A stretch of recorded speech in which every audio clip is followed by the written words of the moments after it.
नमस्कार, मैं अक्षय एक बार फिर स्वागत करता हूँ सच के हवाले न्यूज़ में। उत्तरकाशी सिलकारा टनल में फंसे मजदूरों को बचाने के लिए रेस्क्यू कार्य जारी है। इनके ऊपर वर्टिकल ड्रिलिंग का कार्य जारी है और अभी तक 30 मीटर वर्टिकल ड्रिलिंग कर ली गई है। मजदूरों तक पहुंचने के लिए टोटल 88 मीटर की वर्टिकल ड्रिलिंग होनी है। दूसरी ओर सुरंग के अंदर पाइप में फंसे ऑगर मशीन के कुछ हिस्से को बाहर निकाल लिया गया है। अब सेना की निगरानी में वहां मैनुअल ड्रिलिंग का काम शुरू किया जाएगा। ये कार्य भारतीय सेना की इंजीनियरिंग बटालियन मद्रास सेपर्स की निगरानी में होगा। मैनुअल ड्रिलिंग के लिए रैट माइनिंग विधि अपनाई जाएगी, जिसमें छोटी छोटी सुरंगें खोदी जाती हैं। प्रधानमंत्री नरेंद्र मोदी के प्रमुख सचिव डॉक्टर पी के मिश्रा एवं सचिव गृह मंत्रालय भारत सरकार अजय भल्ला ने बुधवार को सिलकारा पहुंचकर टनल में चल रहे रेस्क्यू ऑपरेशन का जायजा लिया। इस दौरान उन्होंने ग्राफिकल प्रस्तुतिकरण एवं मैपिंग के माध्यम से टनल की भौगोलिक स्थिति को समझा। उन्होंने टनल के अंदर चल रहे रेस्क्यू कार्य की बारीकियों को समझा। उन्होंने अधिकारियों के साथ ही रेस्क्यू ऑपरेशन में जुटे श्रमिकों इंजीनियरों से भी जानकारी ली।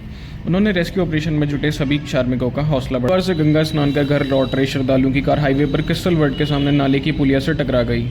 हादसे में पिता सहित 3 लोगों की मौत हो गई, जबकि एक गंभीर रूप से अस्पताल में भर्ती है। बताया जाता है कि आज सुबह गाजियाबाद जा रही कार नाले की पुलिया से टकराई तो चारों गंभीर रूप से घायल हो गए। चीख सुनकर शागिरों ने पुलिस को सूचना दी। घायलों को रुड़की सिविल अस्पताल पहुंचाया गया, जहां डॉक्टरों ने बाप बेटे समेत 3 लोगों को मृत घोषित कर दिया। चौथे घायल का उपचार चल रहा है। परिवार गाजियाबाद उत्तर प्रदेश का निवासी बताया जा रहा है। कासनगर के बाड़वाला में शनिवार को जमीनी विवाद में बुजुर्ग को गोली मारकर मौत की नींद सुलाने के 4 आरोपियों को पुलिस ने गिरफ्तार कर लिया। शनिवार को वाहन संख्या HR 32C5735 से आए 3 लोगों की मृतक के पड़ोस में रहने वाली छम्मो देवी पत्नी रूप सिंह से इन के स्वामित्व को लेकर बहस हो रही थी। इस दौरान मृतक बघेल सिंह अपने पुत्र निर्मल तथा गाँव के अन्य व्यक्तियों के साथ मौके पर पहुंचे।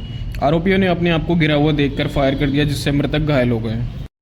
प्रॉपर्टी के टाइटल ट्रांसफर को लेकर सुप्रीम कोर्ट ने बड़ा फैसला सुनाया है। एक केस की सुनवाई करते हुए कोर्ट ने कहा कि किसी प्रॉपर्टी के टाइटल ट्रांसफर के लिए रजिस्टर्ड दस्तावेज होना जरूरी है। सेल एग्रीमेंट या पावर ऑफ अटॉर्नी ट्रांसफर के लिए पर्याप्त नहीं माना जा सकता। सुप्रीम कोर्ट ने कहा कि रजिस्ट्रेशन एक्ट 1908 के तहत संपत्ति का मालिकाना तब हो सकता है जब रजिस्टर्ड दस्तावेजों कोर्ट ने जिस मामले में फैसला सुनाया है उसमें याचिकाकर्ता का कहना है कि वह संपत्ति का मालिक है और संपत्ति उसके भाई द्वारा उसे गिफ्ट डीड के तौर पर दी गई थी। उसका कहना है कि वह संपत्ति उसकी है और कब्जा भी उसका है, जबकि दूसरे पक्ष के ने संपत्ति पर दावा करते हुए कहा कि उसके पक्ष में पावर ऑफ अटॉर्नी, हलफनामा और एग्रीमेंट टू सेल है। दूसरे पक्ष के जवाब में याचिकाकर्ता का कहना है कि जिन दस्तावेजों के आधार पर प्रतिवादी ने दावा किया है वह मान्य नहीं है। उन्होंने कहा कि अचल संपत्ति का मालिकाना हक बिना रजिस्टर्ड दस्तावेज के नहीं हो सकता है। सुप्रीम कोर्ट ने इस बात से सहमति जताते हुए कहा है कि बगैर रजिस्टर्ड दस्तावेजों के अचल संपत्ति का मालिकाना हक खारिज किया जाता है। साथ ही कोर्ट ने याचिकाकर्ता की अपील भी स्वीकार कर ली।